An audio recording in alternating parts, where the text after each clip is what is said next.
Today we're going to be making a Depression-era no-bake cookie that goes by 50 different names.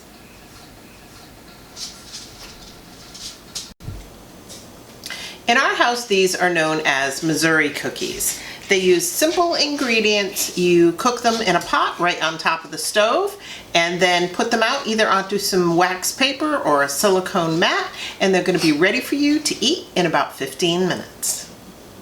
The ingredients we're going to be using today are butter, cocoa, sugar, oats, peanut butter, vanilla, and milk. So for this recipe, I have my pot that I'm going to put my first ingredients into, and we're going to start with our butter, our cocoa, our sugar, and our milk. And then we're going to put these on the stove to boil. So we've got 1 stick of butter. That just goes into the bottom of the pot.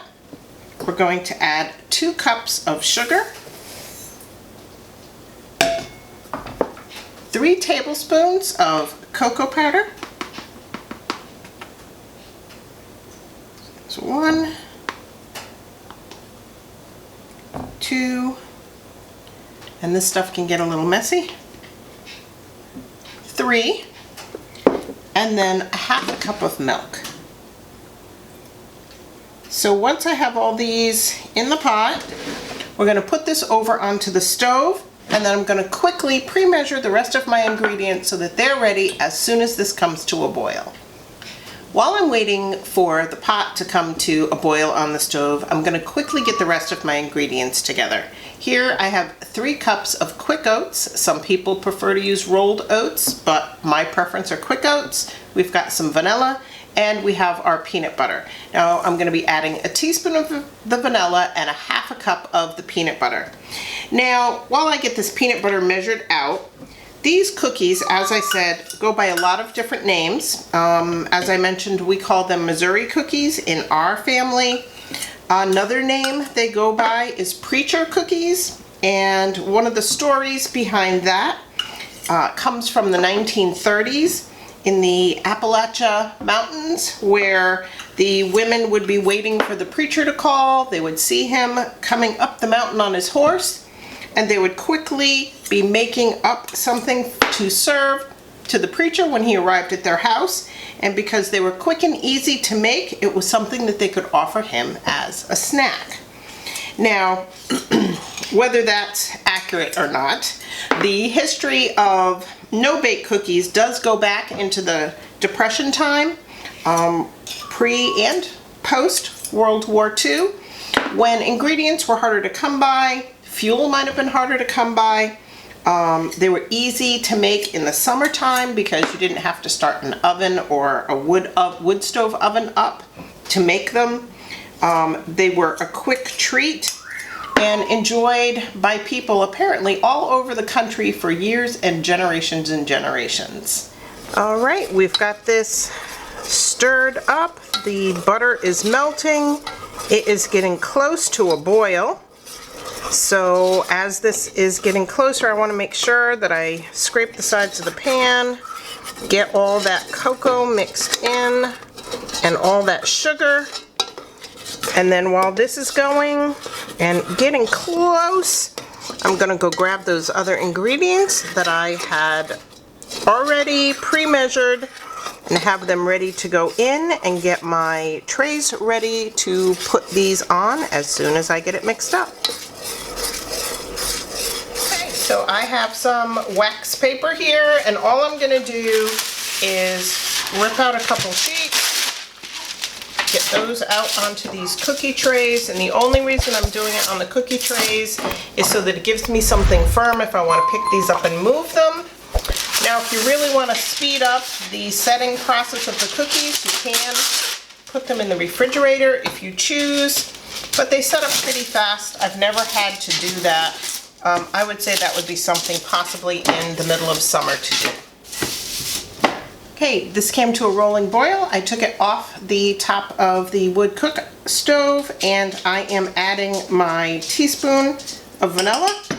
I am going to add my 1/2 cup of peanut butter. And as I'm doing this, this is very, very hot, so I have it sitting on top of a pot holder, and you want to get this done with the ingredients quick while it's still very hot so that everything blends in nicely. There's our peanut butter. And then I'm going to give that a quick stir to melt that peanut butter out a bit. And I've got my oats ready to go in as soon as I get that mixed. Oh, if you love peanut butter and you love chocolate, you will like these cookies. It smells delicious. They're actually my youngest son's favorite. Last year he asked for some of these cookies for Christmas. So it is something that we make in the summer with the grandkids when we don't have to get the oven hot. It's nice and easy to make. Okay, so I've got the peanut butter all blended in. So now I'm just going to pour in the rolled oats and remove that vanilla before I spill it. And then just quickly stir. And this is all it takes to make these cookies. A little bit of stirring up, and that's it. So I grabbed myself another spoon. This is just a tablespoon, and there's no right or wrong size for this. I'm going to be putting them out fairly quickly because I don't want them to set up in the pan. So I'm just going to scoop it out and dump it down onto the pan. Now, if I'm making these with the grandkids, I usually make them a little bit smaller. That way, if they want 1 or 2 cookies, it looks like they're getting more. If I'm making them for the holidays to give away, I'll make them a little bit bigger size. So now that I put a few of the larger ones on a tray, I'm going to make some smaller ones as well. Like I said, these are something that they're great during the summer if you don't want to heat the kitchen up. They're also great in the winter. Like for us, we have our wood cook stove going all the time, so it really doesn't matter for us as far as heat goes. But if you're trying to save a little electricity, 5 minutes on top of the stove is going to be a lot quicker to get these made than 20 minutes or an hour if you're doing multiple sheets in the oven. So let me get the rest of these on the tray and I'll be right back. So I finished getting these onto the tray. I have some small cookies, some larger cookies. That batch for me made 23. So depending if you are making smaller or larger cookies, it's going to determine how many you get. You don't have to be neat about putting them out onto the tray. As you can see, they're already starting to set. So what I'm going to do is give them about 10 minutes and then I'll be back to show you what they look like when they're all set. Also, don't forget, if you want to speed this up, or if it's during the summer and it's really hot and you're having a hard time getting these to set correctly, you can put them in the refrigerator to help speed that process up.